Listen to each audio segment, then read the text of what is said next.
pembelajaran PJOK versi terbaru.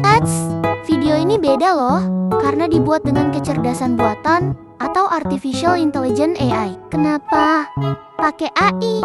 Supaya pembelajaran jadi lebih seru, interaktif, dan gampang dipahami. Jadi kalian gak cuma dengerin teori, tapi juga bisa lihat animasi keren yang bikin materi PJOK terasa hidup.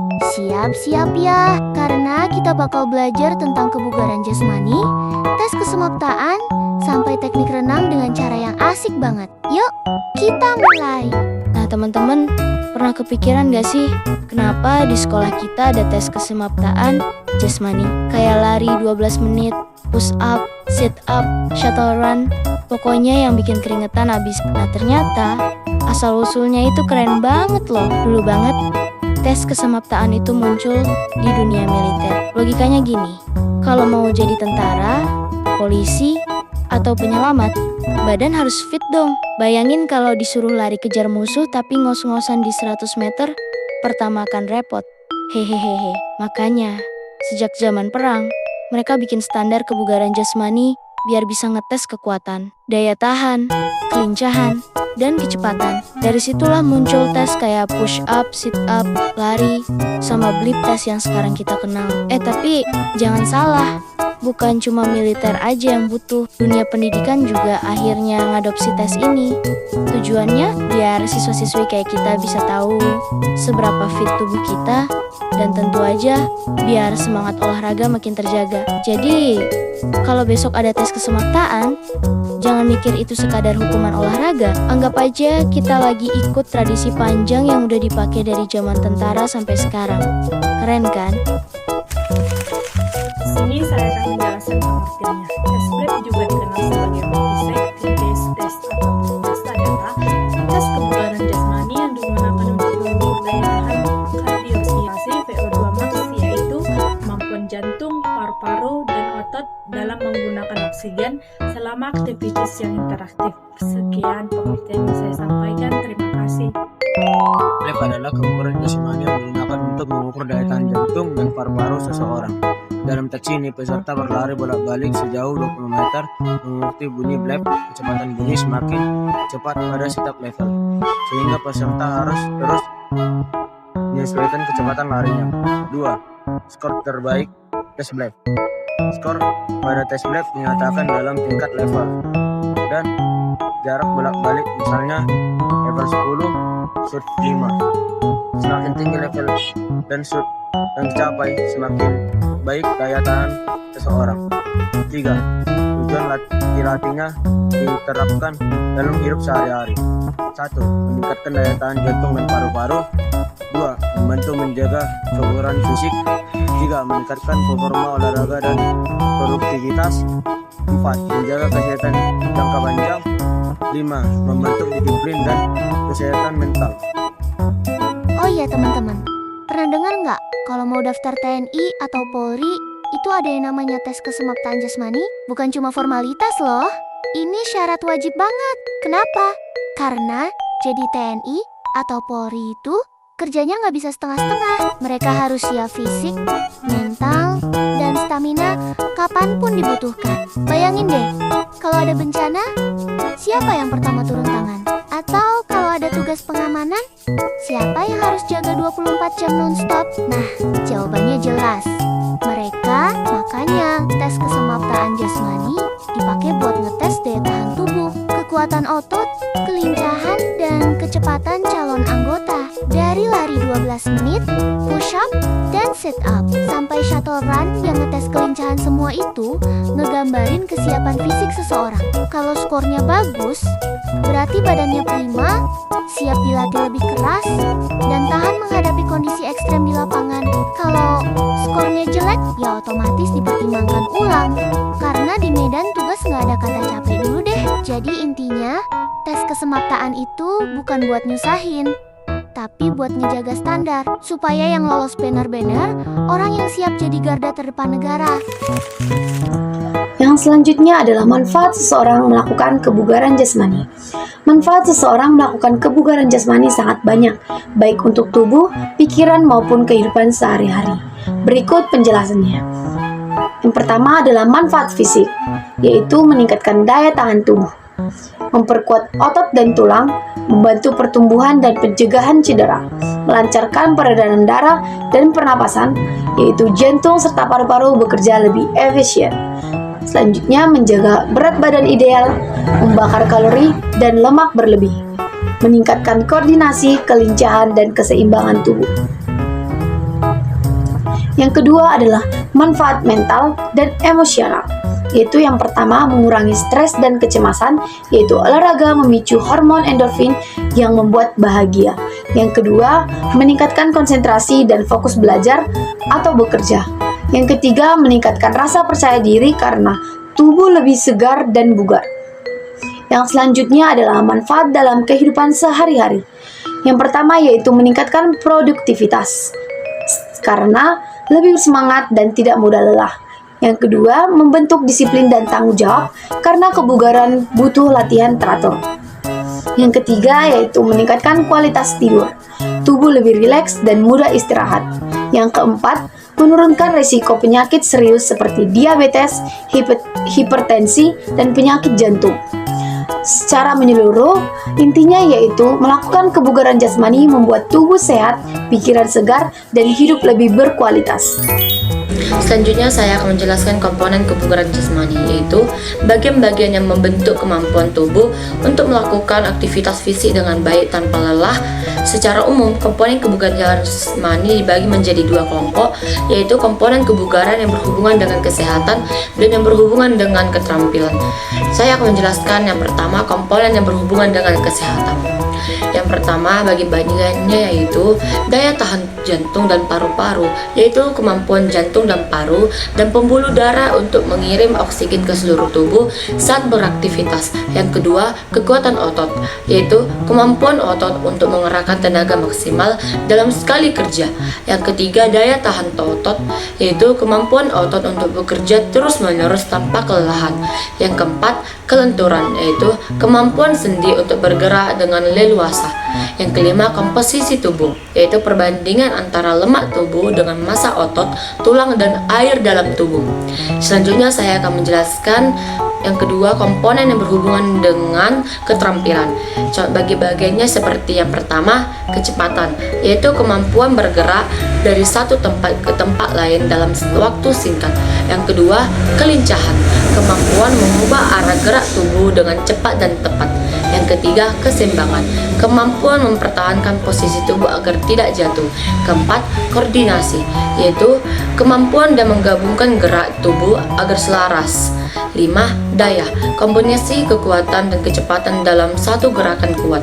Yang keenam, reaksi, yaitu kecepatan tubuh dalam merespon rangsangan. Start level 1, 1.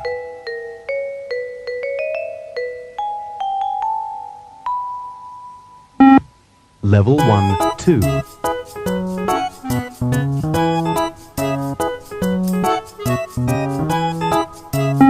Level 1, 3.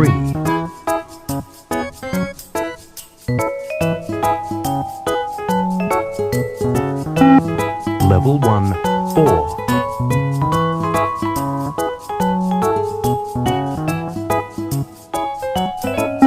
Level 1, 5.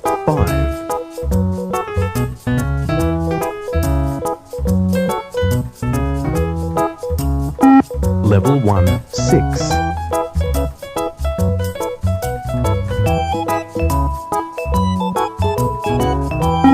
Level 1, 7.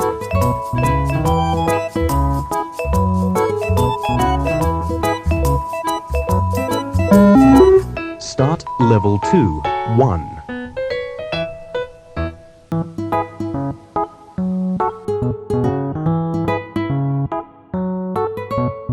Lalu, kalau teman-teman nanya, adakah sekolah yang menggunakan ekskul yang mengandung kesemaptaan?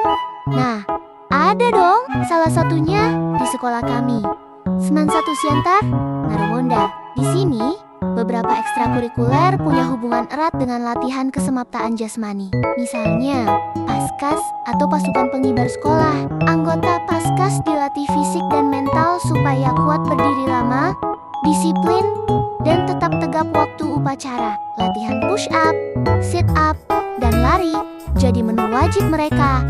Selain itu, ada juga pramuka. Nah, di ekskul ini, kesemaptaan kepake banget saat kegiatan hiking, outbound, atau perkemahan. Anggota pramuka butuh stamina kuat buat jalan jauh, mendirikan tenda, sampai games ketangkasan yang butuh kelincahan. Dan jangan lupa karate. Di sini, kesemaptaan jasmani jadi pondasi penting buat kekuatan pukulan, kecepatan tendangan, serta daya tahan tubuh saat bertanding. Tanpa fisik yang fit, jurus sehebat apapun nggak akan maksimal. Jadi, kesemaptaan jasmani itu bukan cuma teori di pelajaran Pijoka. Di sekolah kami, kesemaptaan nyata banget manfaatnya.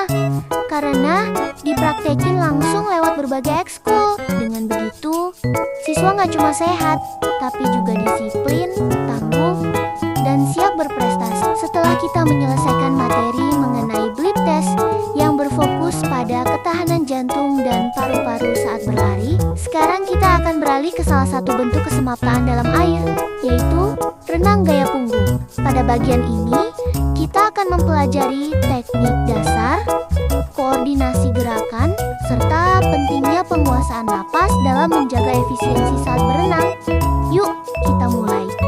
Nah, teman-teman pernah nggak kepikiran kenapa ada gaya renang yang miring ke atas sambil ngeliat langit? Yep, itu namanya gaya punggung. Asal-usulnya lumayan unik, guys. Dulu, renang udah dipakai sejak ribuan tahun lalu sebagai cara manusia bertahan hidup, mulai dari menyeberangi sungai sampai berburu ikan. Nah, gaya punggung sendiri baru populer sekitar abad ke-19 waktu olahraga renang mulai sering diperlombakan. Kenapa disebut gaya punggung? Karena posisi tubuhnya telentang, alias punggung ngapung di permukaan air. Bedanya sama gaya lain, gaya ini bikin kepala tetap di atas.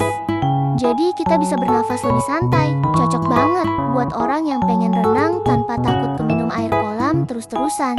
Seiring waktu, gaya punggung resmi masuk cabang olahraga renang internasional. Bahkan, sekarang jadi salah satu gaya utama di Olimpiade. Jadi kalau kamu lagi latihan gaya punggung, ingat, ya kamu lagi pakai gaya renang yang punya sejarah panjang dan dipakai atlet kelas dunia. Keren kan? Dari survival kuno berubah jadi teknik modern yang mendunia. Teknik tangan dalam renang gaya punggung. Gerakan tangan pada renang gaya punggung dilakukan secara bergantian. Saat satu tangan masuk ke air dengan ibu jari lebih dulu, tangan lainnya diangkat ke atas melewati kepala. Di dalam air, tangan menarik dari atas kepala ke arah pinggul, membentuk setengah lingkaran untuk mendorong tubuh maju. Setelah itu, tangan diayunkan kembali ke posisi awal. Gerakan ini dilakukan secara terus-menerus dan berirama agar renang gaya tetap seimbang dan Nah, sekarang perhatikan gerakan ini teman-teman. Mulailah dengan posisi tubuh telentang di permukaan air. Ayunkan satu tangan ke belakang melewati atas kepala. Masukkan ke air dengan jari kelingking lebih dulu. Tarik tangan ke bawah sejajar badan hingga ke pinggul. Lalu angkat kembali ke atas untuk gerakan selanjutnya. Lakukan bergantian antara tangan kanan dan kiri secara terus-menerus dan ritmis.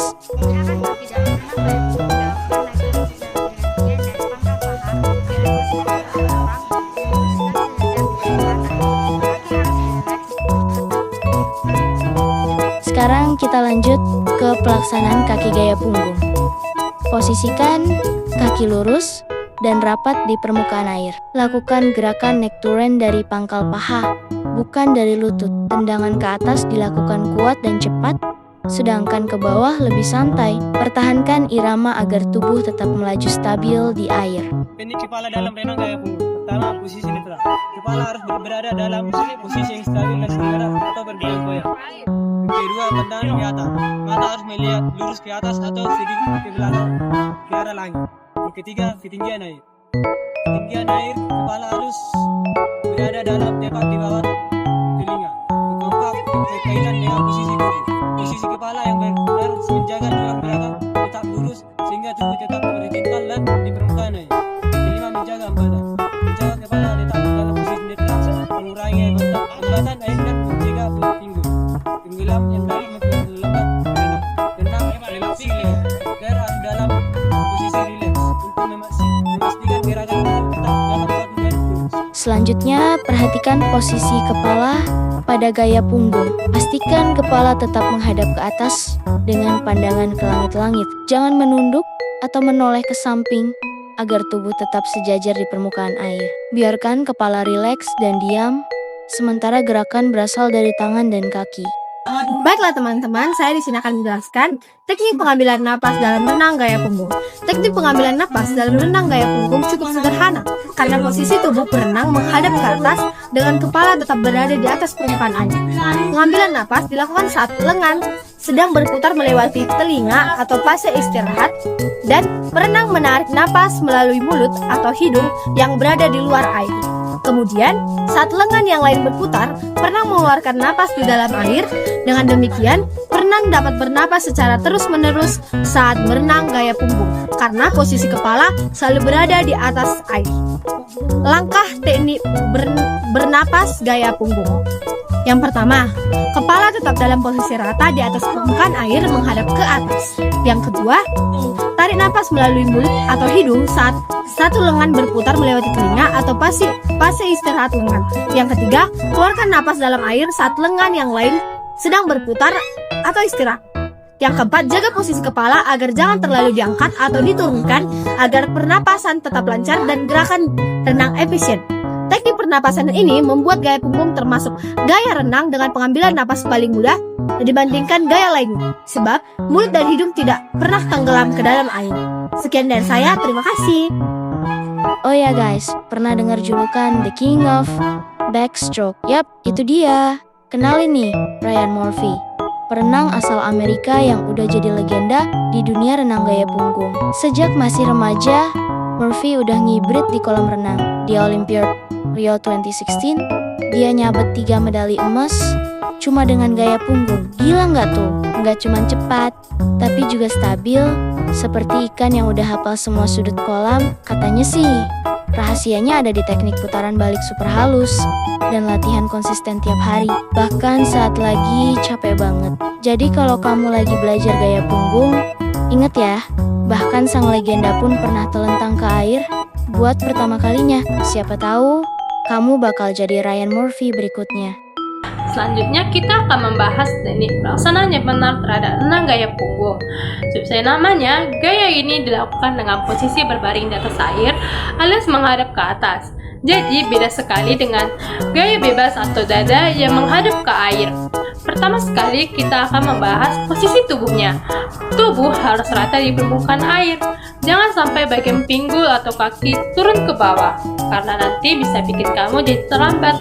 Pandangan mata tetap ke atas. Santai saja, jangan panik ya, biar posisi tubuhmu tetap stabil. Kedua, gerakan kakinya. Tekniknya mirip sama gaya bebas, tapi dilakukan sambil terlentang. Gerakan kaki dilakukan naik turun dari pangkal paha, bukan dari lutut. Lanjut ke gerakan tangan. Tangan bergerak secara bergantian saat masuk ke air. Pas tangan masuk ke air, posisinya harus lurus ke belakang dengan ibu jari belum masuk. Terus tarik air sampai sejajar pinggang, kemudian angkat keluar lagi dengan gerakan memutar. Terus ada juga koordinasi napas. Karena wajah kita menghadap ke atas, bernapas jadi lebih gampang dibandingkan gaya yang lainnya. Kamu bisa atur ritme napas setiap kali tangan kiri atau kanan mulai masuk ke air. Dan terakhir, koordinasi keseluruhan. Kunci sukses renang gaya punggung tentu ada di ritme dan keseimbangan. Semua gerakan, kaki, tangan, dan napas harus sinkron biar renang lancar. Jadi, itu dia teknik dasar pelaksanaan renang gaya punggung yang benar.